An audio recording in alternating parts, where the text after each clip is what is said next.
So ayan mga ka-DIY, another day, another vlog for you to learn. So hindi tayo gagawa uli ng mga motor at mga 4 wheels natin na pang DIY. So ang gagawin natin ngayon ay itong washing machine natin. Kasi nasira yung washing machine natin. So try natin ayusin kung kaya natin. So ang problema nito mga ka-DIY ay bumigay yung, ito, yung timer niya. So yung model ng ano natin ay LG. So ito, tinatry ko nang ayusin to. Binaklas na rin natin dito yung spinner niya. So ito yung problema, yung timer para sa washing time. At ito, pinutol ko na rin yung wire. Kasi tinatry natin. Yan. Oops. Yan. Yan yung wash timer niya, yung nasira mga ka-DIY. May 2 taon na ba to? Almost 2 years. So ito yung model niya. Yan, LG Roller Jet. So ito yung pinaka-latest na model. So malaking ano to, washing machine, may dryer din po siya. So ang problema nito, pagka iniikot namin tong timer, minsan gumagana, minsan hindi.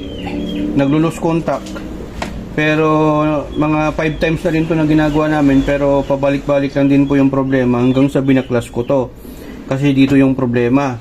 Pagka pinupukpok mo, gumagana. Pagka after a while, wala na naman.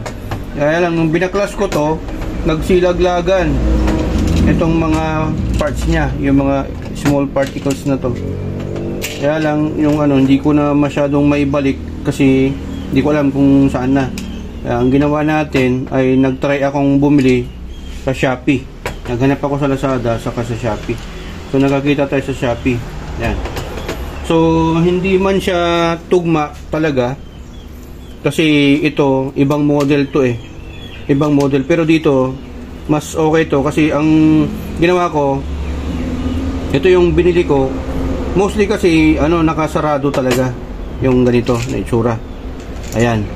Kaya lang binili ko to kasi akala ko magagaya ko to. Ginaya ko naman siya, binuo ko to kasi makikita mo naman dito, hindi ko na binaklas to. Kaya lang hindi pa rin siya gumana. Ito 3 wires po yung binili ko. Yan. Kasi pag bibili kayo nito, ano yun mga ka-DIY, dalawang klase po ito. Meron yung 5 wires at 3 wires. Kasi yung original natin 3 wires, kaya lang po red, yellow, red at black yung original color coding orientation ng wires. Pero dito may brown. So ang problema, check natin, okay, kung sasakto. Nasa ano to, 500 plus. Ayan. Sinubukan kong bumili muna ng mura kasi mahirap yung mga medyo quality kasi hindi pa natin alam kung kakasya. Hindi ko na alam kung anong isakto. Basta pang LG rin po ito na dual timer. Pag sinabing dual timer, 2 klase. Yan dito. Okay? So, try natin kung kakasya. Ayan, try natin to. Kasi ganyan po siya. Dapat kakasya to.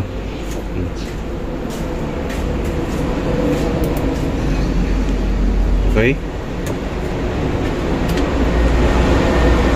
So itong isa, saan yung isa?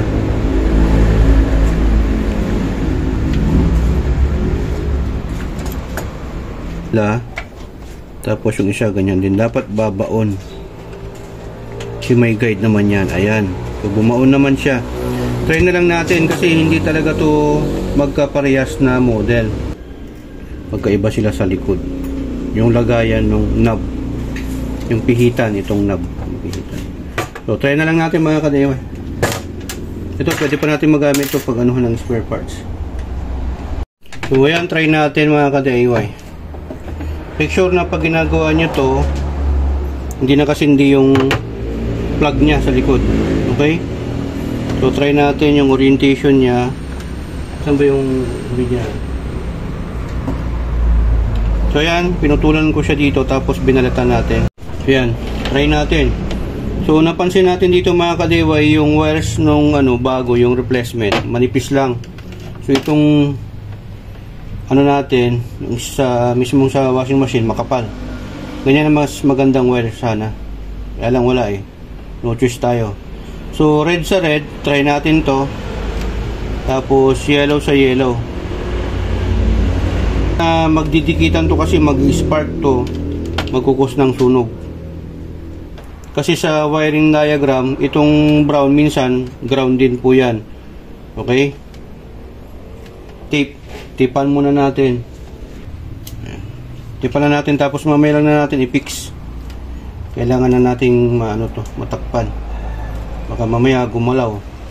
Tatry kasi natin, layo natin.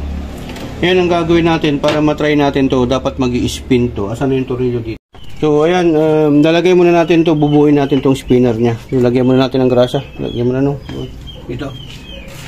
Yan, sa rubber. Sige lang, ikutan mo. Yan. Okay na yan. Okay na. Yan, so lalagay na rin natin to. Tapat natin. Yan, tapos higpitan natin to. Okay?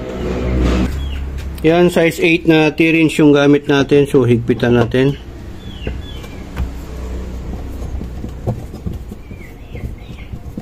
Try natin kung mapapagana niya.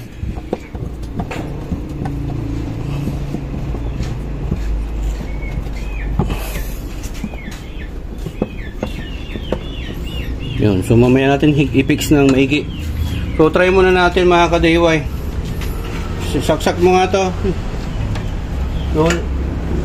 So try natin na paganahin yung washing. So ganyan po yung isura niya. Ito po yung sa may timer. Yan. Try natin. Dito na magkakaalaman kung pwede to. Ayun. Gumana na. So ayan mga ka-DIY, explain lang natin ng konti yung sequence nitong mechanism nito. So dapat po ganyan, magle-left and right po siya kasi pipitik po ito. Yan, magpapalitan to yung nasa taas at yung nasa baba na triggering switch po niya. Ito po yun. Pipitik po yan. Yan o. Tapos maglilipat na magle-left and right po yan. Ganyan po dapat yung ikot niyan. Pagka umiikot po yan at diretso lang po sa kanan o sa kaliwa, may sira po yun. Hindi po gumagana itong mga gears na to. Yan o, timer po kasi niya yan, yung sequence po niya. Okay? Tapos inuulit ko, pagka gumagana to, wag na wag nyong papatayin to na ilalagay sa off position. Hayaan nyo siya na siya mismo ang mauubos. Parang sa relo to mga ka-DIY yung adjuster. Tapos dito naman yung strong, medium at normal. Gentle, strong, and normal. So yan po yun. So hindi ko na to ginalaw kasi hindi natin alam kung nasaan po siya. Yan. So nasa normal siya. Yan ang tinuturo niya. Okay. So gano'n. Ayun. So okay na siya. Natapos na. So ang gagawin naman natin ngayon mga ka-DIY ay natry na natin. Tatanggalin na natin yung plug. Bunutin na natin yung plug. Tanggal na. So yun, natanggal na yung plug. So ang gagawin natin, tanggalin natin itong mga knob. Yan. Tapos ipifix na natin kasi gumana na siya. Okay. Tanggalin na natin itong mga to. Fix ko muna ito mga ka-DIY. Salpak na natin. Dapat ito.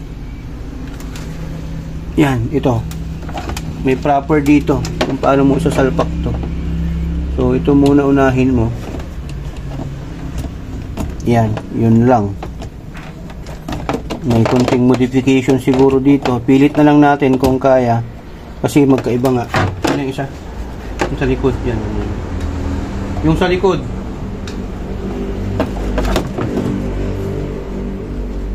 So, ito, salpakan lang, oh. Yan, lalagay mo lang ng ganyan, oh. Umano na siya, lumapat na. Ito, iba. Right, dito pala yun. So yun nga, masaglit lang to. Ito kasi medyo mahaba. Pilit natin. Wala. Patay. Pilit natin mga ka-DIY. Yun. Ayun, kumasya. Yung tornilyo, lagay natin. So yan na mga ka-DIY. Bubuin na natin. Check natin dito kung ganito po siya kalapat. Okay? So unahin natin tong isa. Ayun, wala. So yun, dyan lang siya.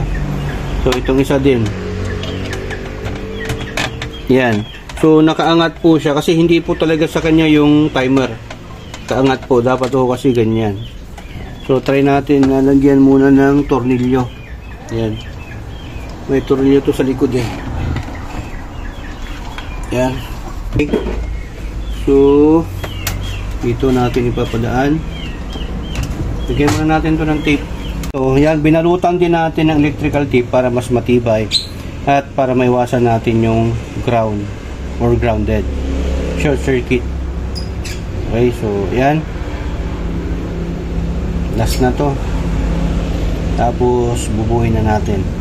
Tuturo naman namin sa inyo kung paano buuin to, kasi pagka baguhan ka talaga dito, hindi mo nga rin alam to kung paano mo baklasin. Pag matanggal mo yung mga tornilyo, akala mo iangat mo lang. Meron po siyang technique kung paano iangat yung tornilyo nya. Kinapalan na lang natin yung tape, tapos tipan din natin dito para maging buo na siya. Yan. Iwasan nyo or ingatan nyo na may mga nakauslipan na mga wires para na sa ganun hindi po magdidikitan yung positive at negative niya. Yan. Okay, buuin na natin. Lagyan na natin dito. Sip-sip natin. Ganyan na lang yan. Buuin na natin mga kadiway. Yan. Lagyan mo muna to. Yan. Style yan. Yan. Pagka dito ka be, makikita. Diskarte yan. Tapat mo lang. Tapos ini-slide yan. Pagkatanggal mo kasi ng tornilyo, tatlong tornilyo yan, balik mo na be. Balik mo dyan sa likod. Okay. Pagka nilalagay mo yung tornilyo or inangat mo yung tornilyo, hindi mo siya maangat ng ganyan yan. Ini-slide yan. Ganyan. Papunta dito, ini-slide. Tapos itataas mo na. Diba? Yun na. Okay na yan. Last but not the least, higpitan na lang natin pala muna to. Hindi pa natin naigpitan kanina masyado. Yan, kontrahan mo ng kamay. Tapos higpitan natin kasi mamaya pag lumuwag to, matatanggal, masisira. Tapos ingatan nyo yung mga pagka naglalaba kayo, yung mga barya, yung mga hairpin o kung anong mga bagay-bagay na pwedeng makasira dito sa spinner. Kasi yan, maglalak dyan. Okay? Yan, lagay na natin. Ito yung takip. Yan. So, kailangan itapat mo to para pumasok. Yan. Medyo mahirap lang to. Yan. Yun. Kailangan tumunog. So, saksak natin para last try. 3 minutes. Dito lang. Yun. Yes na, left and right na. So, yung process ng pinagawa natin, yung pag DIY natin, ito nakatipid ka na kasi nabili natin yan, nasa 800 plus yan, meron na tayong voucher, so nasa 500 lang. Meron namang mas mura dyan, yung mga 300, kaya lang magkakaiba talaga ng model, hindi po kakasya yun kasi may kanya-kanya po silang design. Okay? So yung nilagay natin pang LG na lumang LG yan, hindi po talaga yung saktong model nito, pero nagkasya naman. Ang problema lang niya, ang issue lang niya mga ka-DIY, nakaangat to kasi dito dapat ganyan, nakalubog. So hindi natin magagawa ng paraan yan at unless na yung original niya mismo. So ganoon lang po, ingat po kasi pag DIY dito sa HPT, dalawa lang po ang meaning ng DIY, do it yourself at destroy it yourself. Ito sa HPT, natuto ka na, nakatipid ka pa dahil sa HPT, sharing is caring. So ayan, namatay na mga ka-DIY, ayos na. So lagay natin sa strong. Pag yung strong, yung ikot niya mas malakas, pansin nyo naman, no? Pag sa normal, yan, medyo mabagal. Pag lagay natin sa gentle, mas mahina siya. Okay, so gumagana lahat mga ka-DIY. Yan, maraming salamat. Kalpit the Glory, Bert Am, signing off.